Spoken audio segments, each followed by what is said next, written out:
before Asylum 49 ever existed. The land itself was already heavy with death.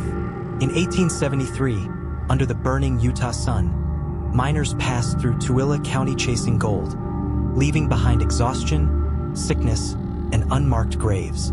Dust storms rolled across the desert, and bodies were buried quickly, often without names. This land would remember, long before anyone whispered the word haunted. The ground beneath Old Tooele Hospital was already soaked in suffering. The building began as a family home, owned by Samuel F. Lee. At first, it was just a residence. Laughter, footsteps, and life. But in 1913, the house changed. It became the Tooele County Poorhouse, housing the elderly, the sick, the forgotten. People who had nowhere else to go came here, and many never left. Neglect replaced care. Silence replaced dignity, and something began to linger. By the 1950s, the building became Tooele Hospital, but funding was scarce. There was no morgue. When patients died, their bodies were stacked in an unrefrigerated room, sometimes for days, until the county coroner arrived. Imagine the smell. Imagine the cold rooms. Imagine the spirits who never realized they had died. Death didn't leave this place. In 1953, a new hospital was built nearby. The original structure was eventually torn down. But tearing down walls doesn't erase memory. The land remained, now shared with a county cemetery.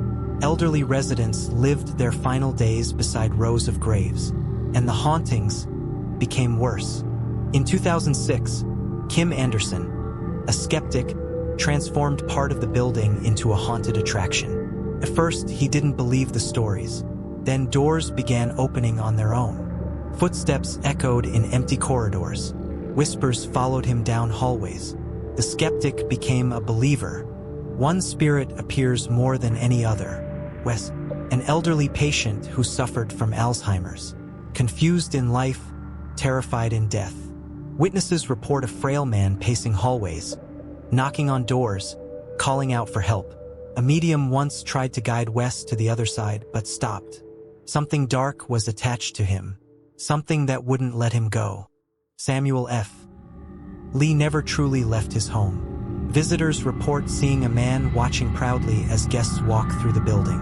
A child often accompanies him, believed to be his son Thomas, about 7 years old. The child laughs, plays, moves objects, but not all spirits here are playful. Perhaps the most chilling presence is Maria, a nurse dressed in white. She appears near a bright, glowing portal, described as a doorway between worlds. Strangely, dying patients have reported seeing this portal days before their deaths.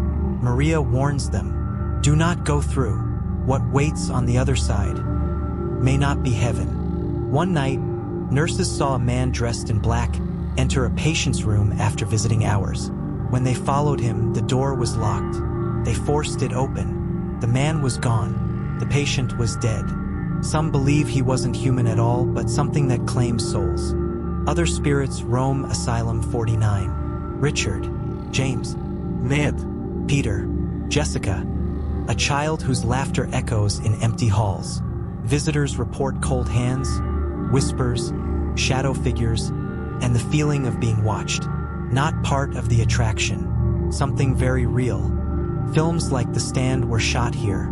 Crew members reported strange experiences, equipment failures, unexplained voices, figures caught on camera that weren't actors. The dead didn't like being disturbed. The nearby cemetery may be the final piece. Generations buried beside the living. Energy builds, spirits overlap, and some never find the way out. Staff insist the real hauntings are separate from the fake ones.